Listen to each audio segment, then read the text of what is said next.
Welcome back to another episode of Rock Boys Football. It is no secret that this USC program is just dominating the recruiting trail over the last couple of weeks and months. You look up early March, number one class pretty clearly by a pretty wide margin. The number one class in the 2026 cycle.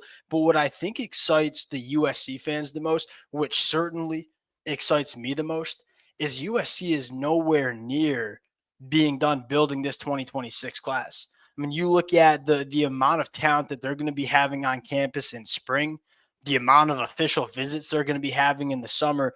This USC class not only has the chance to be the number one class in the 2026 cycle, I would go as far to say, and I don't mean to overreact early March, but I would go as far to say that this class in 2026 has the chance to really change the program's trajectory over the next 5 to 10 years. And you have to start by giving a ton of credit to Chad Bowden, the general manager. We've talked a lot about him. We thought it was a big deal when he came over from Notre Dame to USC. I'm not going to lie. We said this yesterday. I had high expectations for Chad Bowden at USC. He has surpassed about every single expectation I had.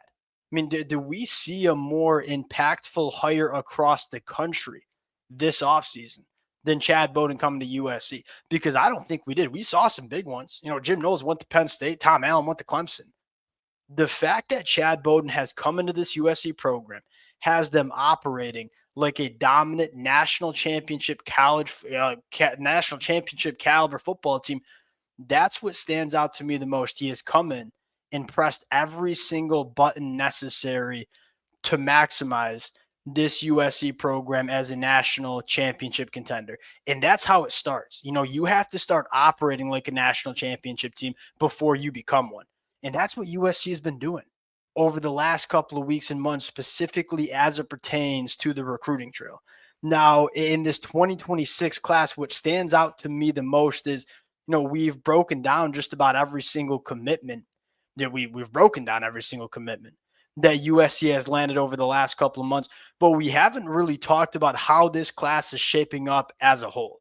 What stands out to me the most is the front seven that they are building, not only in terms of the commitments that they already have in the boat, but the commitments that are still out there for USC to go out and get. I mean, it starts with a guy like Xavier Griffin, who I don't mean to put really high expectations for a guy like Xavier Griffin, but to me, watching the high school tape, he kind of reminds me of a guy like Abdul Carter, where he's probably going to start as an off-ball linebacker.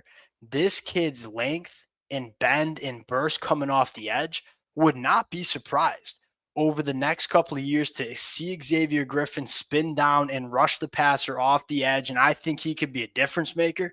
Like we saw Abdul Carter be a difference maker for Penn State. And y'all know that Dan Lynn, when he has these kind of guys, he's going to look to maximize them and he's going to look to get creative with them, kind of similar to how he was using Eric Gentry before the injury. Xavier Griffin kind of headlines the class. But what excites me the most here is look at the board here. I mean, look at the amount of names that USC is in for in terms of front seven defenders. Now, why to me is that so important to note? Because go back and look at the best teams that we've seen in college football over the last 5 years, specifically the teams that have won national championships. Going back to Georgia in 2021, Georgia in 2022, Michigan in 2023, Ohio State in 2024. What did all those teams have in common? They weren't just good defensive lines. They weren't just good front sevens. They were elite front sevens. When you are a defense and you have the ability to dominate in the run game and get after the passer, you become a defense that is almost impossible to deal with. And you look at USC, they're trying to replicate that. They're trying to get the caliber of bodies in that front seven that can dominate the point of attack and dominate the line of scrimmage. Want to take a look at some of the favorite names that I have that USC is looking to land in 2025. Before we do, and as always, the USC fans, I want to start with this, just some gratitude on my end. I love talking the recruiting trail, love talking this USC program. The amount of support that y'all throw in the comment section, that y'all show on Twitter, it means the absolute. Some of y'all tweeting out our episodes, that stuff means the world to us. Appreciate you guys. If y'all do enjoy the content, consider subscribing to the channel. Much more importantly, because I know that the USC fans are about as dialed in as anybody on the recruiting trail. Over the next couple of minutes, the names that we talk about, would love to hear some of your favorite names, the names that you think are must-gets for USC in this 2026 class. Without further ado, I want to start outside the state of California. Now, most of the names that we're going to talk about are in-state kids, and that's kind of what Chad Bowden's been talking about. Look, the state of California, even on the line of scrimmage, is absolutely elite. Let's start going down to the state of Louisiana and talk about Dylan Berymon. He's Jakeem Stewart's boy. I mean, they were in the class 2026 class together for a while till Jakeem reclassified. Coach Henderson, obviously roots in the state of Louisiana as well. What stands out to me most about Dylan Berymon, he's a little bit of a different kind of cat than Jakeem Stewart.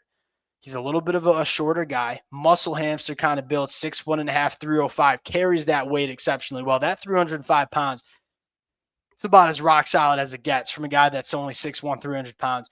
What stands out to me the most is the power that he has specifically in the hands and lower half. And then he can play with elite leverage. And he comes out of his stance so low. He is almost impossible to move off the football because of the leverage he plays with as a shorter guy, kind of like how we used to talk about Aaron Donald. When you're a little bit shorter, it's really hard for some of these big offensive linemen to get underneath you and win the leverage game. It's kind of how Dylan Berryman's built. He's not going to be a guy that sacks the quarterback 10 times a year and gets 15 tackles for a loss, but what he is going to be is an off-ball linebacker's best friend. Because if you're a linebacker playing behind Dylan Berymon, you know you're going to be clean because this kid's not going to get moved an inch up front. He's going to eat up double teams, allow linebackers to fire downhill. These guys never get talked enough about because they don't stuff the stat sheet. Every elite defense has these kind of bodies. Dylan Berymon, one of my favorite defensive linemen in this 2026 cycle, was trending to LSU. LSU loses their defensive line coach, trending a little bit to Texas, but it sounds like USC is going to go after this kid in a big way, and he is one of my favorite prospects in this 2026 class. Next name I want to talk about, the most popular name amongst USC fans, Tom. As you all know, I'm a Michigan fan. I'll say this. There is some Mason Graham in his game because he is such a fluid athlete for that size. He's 6'3", 320, and he is all of 320 pounds. The ability to use his hands, the ability to have that functional athleticism. It's not just big and powerful. I mean, he's bending, he's dipping. He is a big body that is extremely fluid and functional at that size, can give you the dirty work, can do all the stuff we just talked about Dylan Berymon, because he's also 6'3", 320, kind of a fire hydrant build, but he is a phenomenal athlete, a guy that is going to give interior offensive linemen such problems. You know, Dylan Berymon probably never going to be that 10-plus sack a year kind of guy. Tom can. I mean, he's pretty highly ranked, top 100 guy. I think he should be higher on the board, because I think that combination of size and fluid athleticism is special for a guy like Tom. Another name that it seems like right when this kid reclassified, USC immediately got him on campus, Richard Wesley from Sierra Canyon. He's a guy that I feel comfortable reclassifying because you take a look at the numbers. He's not only a box checker. He's a 6'5", 250, can win with burst and bend on the edge, can win with speed to power, is a hammer in the run game. That was something that I think that is something that I think Cam Fountain is underrated in. Like, Cam Fountain can get after the passer, but what he does in the run game, specifically as a true freshman, Richard Wesley can kind of be a guy that can do that for USC as well. Right when he reclassified, I don't think it was a coincidence that USC immediately started getting this kid on campus. I would expect USC to really turn it up for this kid over the next couple of weeks and months. Now, he's probably a guy that's going to take some visits. I don't think we'll see an immediate commitment here, but certainly a name that USC is going to be looking to lead for over the next couple of weeks and months.